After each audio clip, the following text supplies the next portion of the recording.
Are you going to the Singapore Grand Prix for the first time? Are you looking for some helpful hints and tips on actually going to the Singapore Grand Prix? Or any kind of advice about going to the Singapore Grand Prix? Hi, my name is Laura and I have been to 4 Grand Prix so far, 3 in Australia, 1 in Singapore, and I will be at the Singapore Grand Prix later this year as well. Over the next few months, you will be seeing many episodes of just helpful hints and tips about wanting to attend the Singapore Grand Prix, particularly if you are a first timer. And if this is something you are planning on doing either this year or next year or sometime in the future at all. So this episode is actually going to be about whether or not it's better to buy a package deal versus actually booking your flights and accommodation individually. And yeah, there are actually some package deals actually out there, which I did not mention in the last video, which is where I was talking about tickets, which actually can include tickets on the price as well. And if you actually hop onto the Singapore Grand Prix website, you will actually see a multitude of tour operators that actually do involve package deals, which actually include sometimes flights and accommodation and tickets, or accommodation and tickets itself.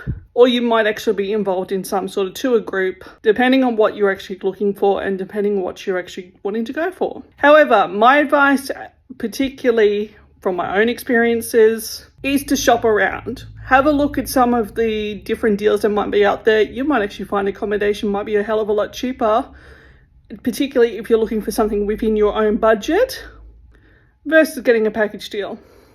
The other thing is also check with travel agencies, check with also airlines directly and see whether or not you can find price comparisons or whatever else. Now, this can be up to individual preference. However, my own experiences of traveling around for major sporting events, I found it is actually way cheaper to actually book things individually rather than actually going for package deals. And the major reason is, majority of the time, I'm by myself. And what does that mean for packages and things like that? Usually, tour operators have to actually add on a single supplement fee for solo travelers, and usually that's about double the price. And the reason why tour operators and hotels and any other package operators actually do this is because they want to recoup costs for the lost individual if they actually had a twin share deal. So this is why I always say it's really important just to go and shop around and see what you can find, particularly if you are a solo traveler.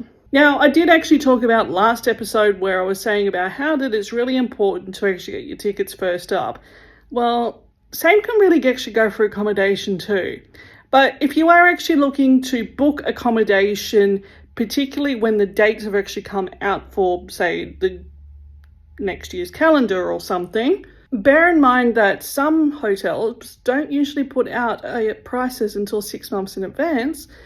And also, you will notice that during a major event, most hotels usually jack up the price. Same with airlines too, they'll jack up the price if there's a major event happening. So in the case of hotels, for example, if you are looking for the cheapest rate possible that you can get, but say for instance something happens and you are not able to go, I would look for accommodation which actually has some sort of cancellation policy, particularly one that actually has a cancellation policy which could be 100% refund within 2 days before you're supposed to check in. The other thing you could also do is actually hold your place at a place of accommodation, which a lot of tour operators and travel agencies do now, where all you need is a credit card as some sort of proof of security. So then in the case that you're not able to go, you haven't lost any funds, however your booking has just been cancelled. Personally, I do prefer actually booking accommodation, particularly for Grand Prix, as soon as I find out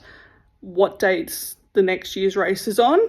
And it's the same with tickets, I'm the same with that kind of thing, making sure to get them as soon as I can. But like I said, this is up to individual preference on how you want to actually book your flights and accommodation and possibly your ticket. However, from my own experiences, I have actually found that booking things individually works out way cheaper than actually booking a package of some sort. So I hope this is some more helpful information for you, particularly if you are planning on coming to the Singapore Grand Prix. And yeah, all right, peace out, guys.